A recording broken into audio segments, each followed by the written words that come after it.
Hello everyone, I am the Chairs MK, and welcome back to the table. This is another deck tech, and now I'm gonna do a little little story about this one, because this one actually does have a story to it, like most of my decks. This was originally going to be a fun little idea with Squee, the Immortal, which is a 2-mana 1/2/1 goblin, and what you can cast him from the graveyard and from exile. And it was gonna be a tale of Squee found a map to an ancient armory and grabbed all these weapons, and along the way he learned how to speak dragon and then gained a dragon army. That was the plot. That was the premise of the deck, until Kamigawa Neon Dynasty came out, and that's when I saw one of my favorite commanders in Goro-Goro, Disciple of Ryusei. He is a 2-mana Goblin Samurai. That's a 2/2. He has red, creatures you control gain haste until on a turn. And he also has 3 red. Create a 5/5 red dragon spirit creature with token with flying. Activate only if you control an attacking modified creature. This got me thinking quite a lot. And I'm like, this is already on the premise of that Squee deck, but I get to also make tokens, and this art is gorgeous. So I make Goro-Goro. And this, as you understand from this ability, it is a modified creature deck, which revolves around 1/1 counters, enchantments, and equipments. So to start off, we actually have a planeswalker for this deck. We have Zerial, Archduke of Avernus, 2 red, legendary planeswalker. She has 4 loyalty to start with. +1, creatures you control get +1/+0 and can haste until on a turn. So there's multiple haste enablers in here. Don't worry. And there's also 0, create a 1/1 red devil token with, when its dark creature dies, deal down damage to any target. Very solid, can make a body if we need a body. And -6, you gain emblem with at the end of your first combat phase on your turn. Untap target creature you control. After this, there is an additional combat phase. So this is one of the ways we can get multiple attacks in, which is very, very good. And let me go to the creatures. I cut off with the creatures, nice. Alright, to start us off, we have 1, 2, 3, 4, 5, 6, 7, 8, 9, 10, 11, 12, 13, 14, 15, 16, 17, 18, 19, 20, 21, 22, 23 creatures.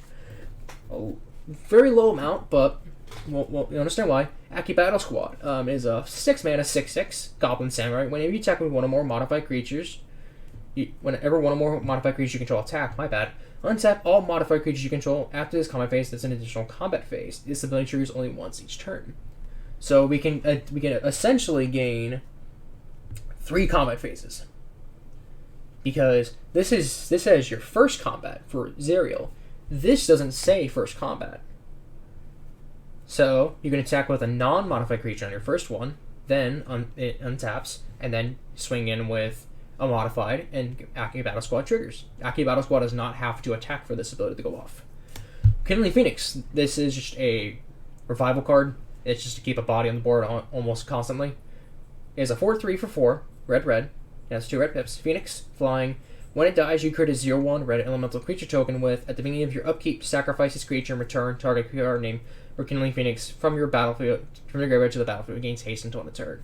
So it just keeps dying, comes back, if the token is not removed or this card is exiled. Target Mauler, Changeling. When the opponent hits a spell, you may put a +1/+1 counter on him. He's a 3-mana 2/2. He's just there for that ability. And that's really it.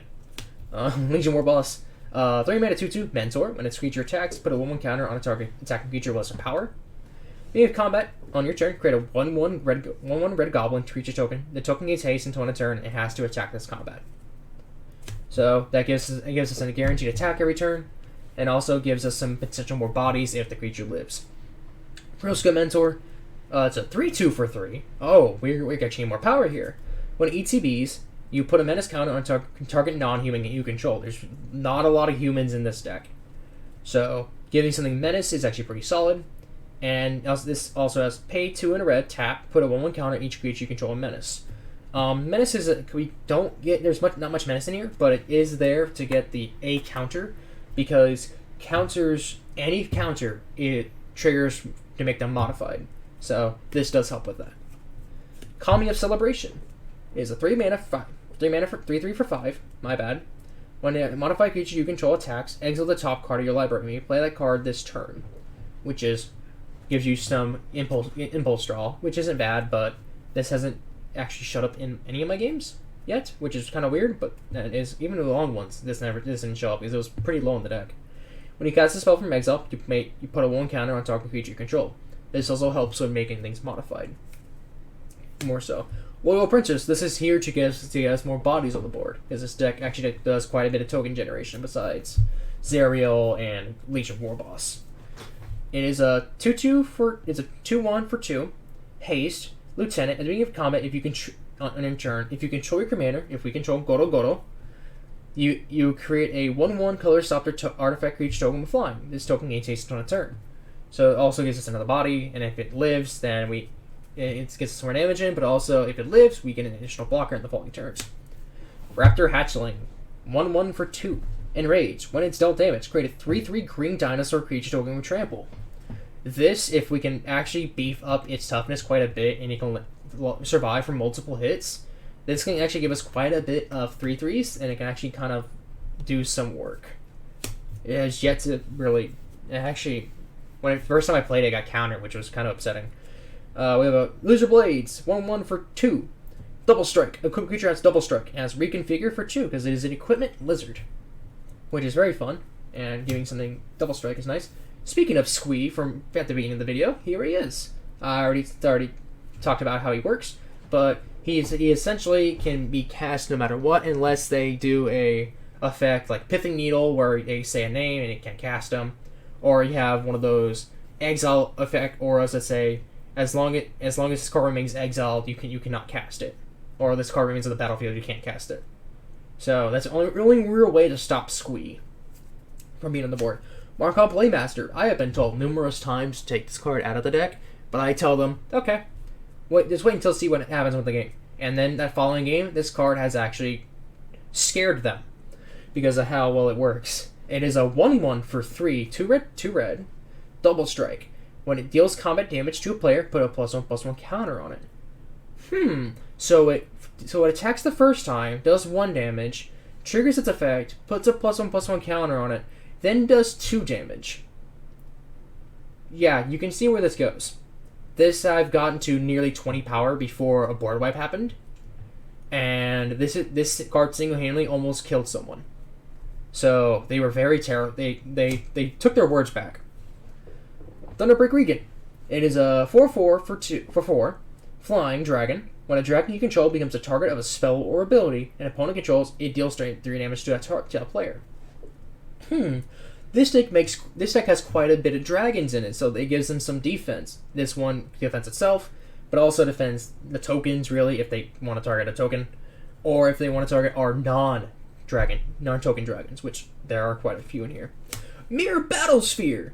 It's here because it makes the 4/4/1/1 colors mirror tokens when it ETBs, but it's a 4/7 for 7. When it attacks, you may tap X, untap mirror you control. If you do, it gets +X/+0 until on a turn, and it deals X damage to the player or planeswalker it's attacking. So can be scary, can be very scary. Goblin Banneret, 1/1 for 1, Mentor, as we talked about earlier with Legion Warboss, and you can pay 2 to give it +2/+0 until on a turn, so we can trigger that Mentor. Simian Sling, I just love this card, it's fun. 1/1 for 1, Equipment Monkey. Equipped creature gets +1/+1. When it or equipped creature becomes blocked, it deals 1 damage to defending player. We configure for 2. Little fun. Thundering Raiju. This card is a lot of fun, actually. It is a 3/3 for 4, Spirit with haste. When it attacks, put a +1/+1 counter on a target creature you control. Then it deals damage, X damage to each opponent, where X is the number of modified creatures you control other than Thundering Raiju. This has gotten very scary, and this became kind of priority number 1 for most of the games that it appears in. Goblin Glory Chaser, 1/1 for 1, Renown. When it deals combat damage to a player, if it is not renowned, put a +1/+1 counter on it, and it becomes renowned. As long as it's renowned, it has Menace. One of the few cards that gets Menace in its deck naturally. Barging Target, 4/2 for 5, haste with Mentor. It is a Minotaur Soldier. It works great. Inferno of the Star Mounts. This card actually has single-handedly killed someone out of the game for me, and I love it. 6/6 for 6, Legendary Dragon. He can't be countered. Flying in haste, pay a red. It gets +1/+0 until end of turn. When its power becomes 20 this way, it does 20 damage to any target. which is very fun. Which I found fun is that if I unequip equipment to another equip it to another creature, if it gained a power, and let's say I put it down to 19, and then I pay another red, it becomes 20 again from this ability and can do another 20 damage. I almost got that off one time, but it was killed before I can do it the second time. Not a lot of fun, but is actually no, the game ended before that happened. No mistake. Leyline Tyrant. It is a 4/4 for 4 dragon, flying. You don't lose unspent red mana as steps and phases end. When it dies, you may pay any amount of red mana. When you do, it deals damage to any target. So this can keep any red mana you have floating around there's one card in here that does that, and if we don't need it, they can save it. There's one card I will recommend later that I actually been told numerous times to put in the deck because I own a copy. Krenko, 10 Street Kingpin. This alone has actually scared some people at my LCS, which is funny. It's the Lesser Krenko. It is a 1/2 for 3 legendary goblin. When it attacks, put a +1/+1 counter on it. Then create a number of 1/1 red goblin creature tokens equal to its power. So when it attacks, you make 2. When it attacks the next time, 3, 4, etc. If it doesn't have equipment. Runaway Steamkin. This is the one card I said that works well with Leyline Tyrant from earlier. 1/1 for 2. When you cast a red spell, if it has fewer than 3 counters on it, put a +1/+1 counter on it. Then remove 3 +1/+1 counters from Steamkin, add 3 red mana. One person I played with that did a standard game, he kept putting counters on this after 3, even though I told him that's not how the card works, and he said, no, that's how that works. I told him, no, read the card, and he didn't, so. That's that. Mirror Scrapling, 1/1 for 1. Mirror. Hey look, another mirror. But it's only really for sacrifice it, then put a +1/+1 counter on target creature you control. That's really what it's there for. But we can grab it.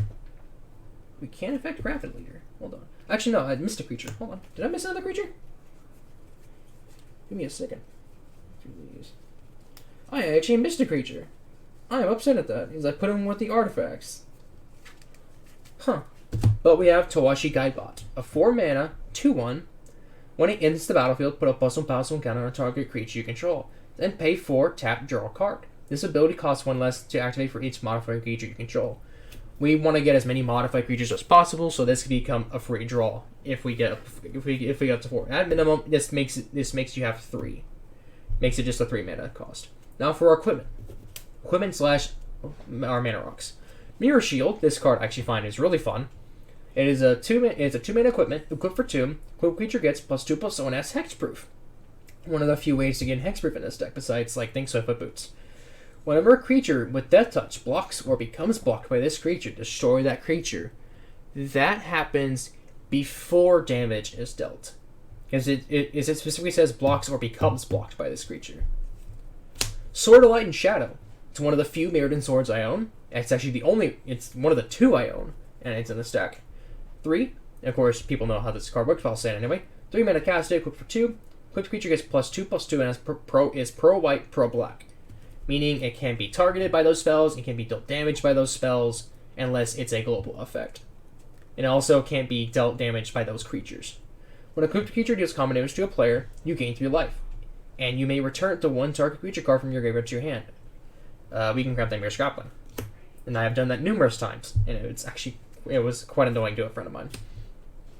Ring of Valkus, 2 mana, equipment, for 1. 1 to equip. Equipped creature has haste. Hey look, another haste enabler. Beginning of your upkeep, put a +1/+1 counter on equipped creature if it's red. There's like 3 non-red creatures in this deck. So, the chance of this actually triggering is highly likely. Armory of Iroas, 2 mana, equip for 2. Sorry. When equipped creature attacks, put a +1/+1 counter on it. Very simple. Keeps it modified, and when you want to move it for later, the previous equipped creature was modified. Haunting Cloak, 3 mana, 2 play, equip for 1. Equipped creature has Vigilance, Trample, and Haste. Another Haste enabler, and one of the other cards that give Trample in this deck. Fire Diamond, mana rock. Putting this on the wrong pile.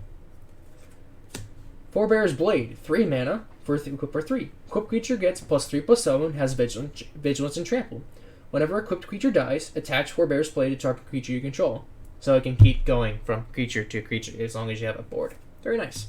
Hero's Blade. This card people might know of. It is a 2 mana equipment. Equipped for 4. Equipped creature gets +3/+2. Whenever a legendary creature enters the battlefield under your control, you may attach Hero's Blade to it. I have done this on turn 2, then played Goro-Goro to make it a 5/4. People didn't like that. Hazardous Monument. Very, very, very, very good card.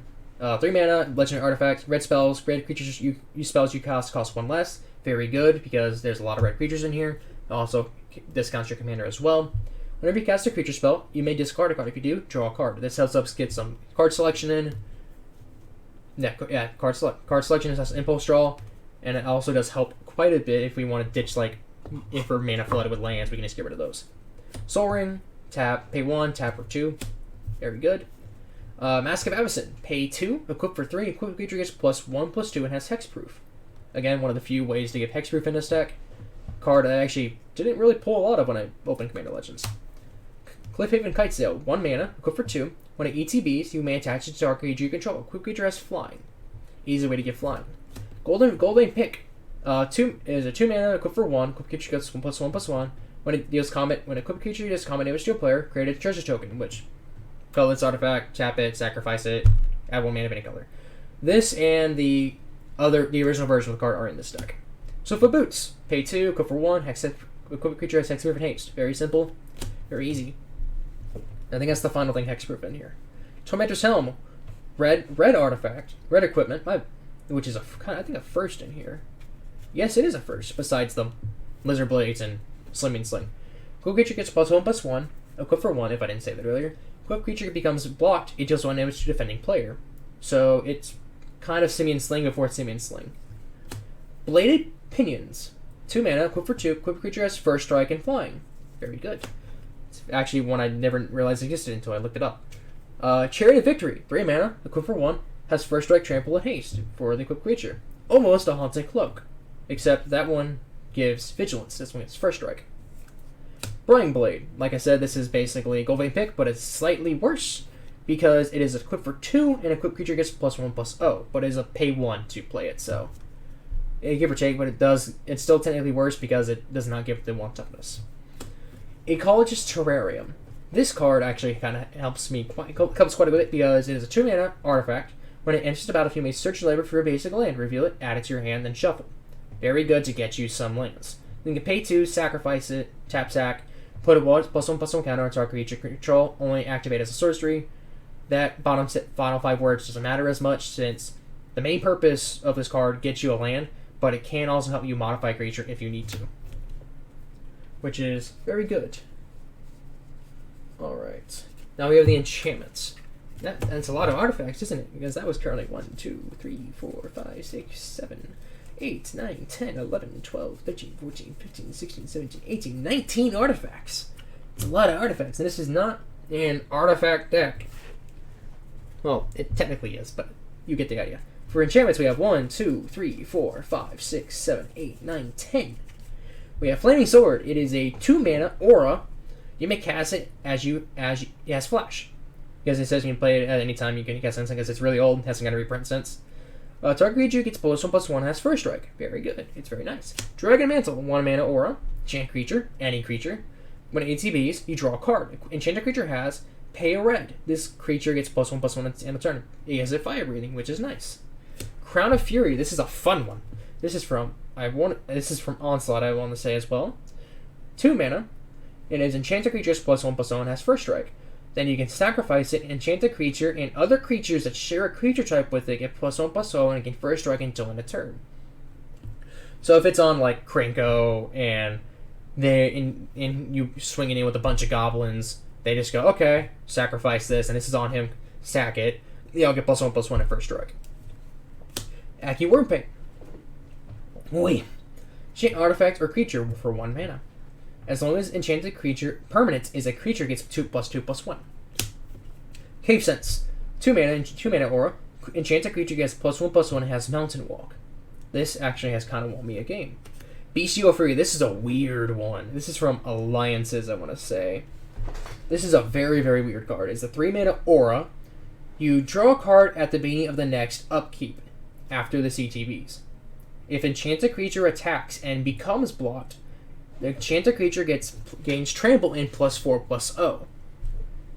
So let's say they're blocking with a 1/1, and this is on, and they're blocking this creature that is enchanting. Okay, instead of taking, let's say, 2 damage, they're now taking 5.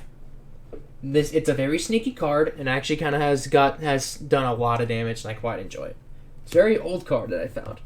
Curse of Stalked Prey, or a Curse, the only curse in the deck. It is a 2 mana, enchant player. Whenever creature deals combat damage to enchanted player, put a +1/+1 counter on that creature. Yes, this also benefits your opponents, but at the same time, this can make any of our creatures modified pretty easily. Shiny Impetus. It is an enchantment aura. It is a 3 mana. Enchanted creature gets +2/+2 and is goaded. You can put this on your own creatures to make them guarantee attack every turn if you want creatures that to attack. But whenever enchanted creature attacks, you create a treasure token. So if you want to force an opponent's creature to attack, you can. If you want to make one of your creatures attack, you get the treasure token guaranteed every turn, you can. Just don't put it on a creature that has a tap effect. Bravado. This is a fun, weird one from Urza Saga. 2 mana. Enchanted creature gets +1/+1 for each other creature you control. Okay, so I have this Krenko Ting Street Kingpin. He attacks. Trigger on the stack. Put a +1/+1 counter on him. Bravado is on him. He makes. Then you have 4 goblins, and so that's currently. That would be 6 power. You make 6 goblins, and then it goes 13. Then 27. You get the idea. This can be really, really good. Dragon Grip. 3 mana aura. Ferocious. If you control a creature with power 4 or greater, it has flash. Enchanted creature gets +2/+0 and has first strike. Very solid. Very solid card. Now we have our instants and sorceries. I'm just going to lump this together since there's not a whole lot, actually. Because we're not. In total, both of them, there is 1, 2, 3, 4, 5 instants and 4 sorceries. For the instants, we have Risk Factor, one of my favorite red cards ever. 3 mana instant, target opponent may have Risk Factor deal 4 damage to them. If they don't, you draw 3 cards, and it has Jumpstart, so you can cast it from the grave by discarding a card in its addition to its cost. Very, very good, and this says a friend of mine hates it because on Arena, he says it wasn't clear on you taking the damage or not, even though it's very clear. Storm, one of the three board wipes in the deck. It is a 2 red X. Deals X damage to each creature. And now cycles away for 3. So pay 12, do 10 damage to everything. Simple. Pyroblast. 1 red instant. Counter target spell if it's blue, and destroy target permanent if it's blue. Very easy. Active Volcano, one of my favorite cards that I found randomly one day. Rare mana instant. Destroy target blue permanent or return target island to its owner's hand. Very fun. Magma Quake. One of the 3 board wipes. 2 red X deals X damage to each creature without flying and each planeswalker. So yes, this can hurt Azerial, but it can also hurt other decks that are playing planeswalkers. Chain Reaction. The first of the sorceries and our final board wipe. Red for 2. Deals X damage to each creature where X is the number of creatures on the battlefield. One person thought it was like, oh yeah, just like, it's per player, right? No. It counts for every creature. So there's 20 creatures on the board, that's 20 damage to everything. Crash Through. Red cantrip. For 1. Creatures you control gain trample and in turn, draw a card. Very simple. Lava Coil. This card has confused so many people on my LGS because it seems easy. 1 red deals 4 damage to target creature. If that creature would die this turn, exile it instead. Some people don't realize that the second part of this effect lasts until end of turn because it says would die this turn. So it deals 4 damage to something. Okay, and then it attacks and I attack and it blocks a creature. It dies. It's now exiled. Some people didn't realize. No, it doesn't.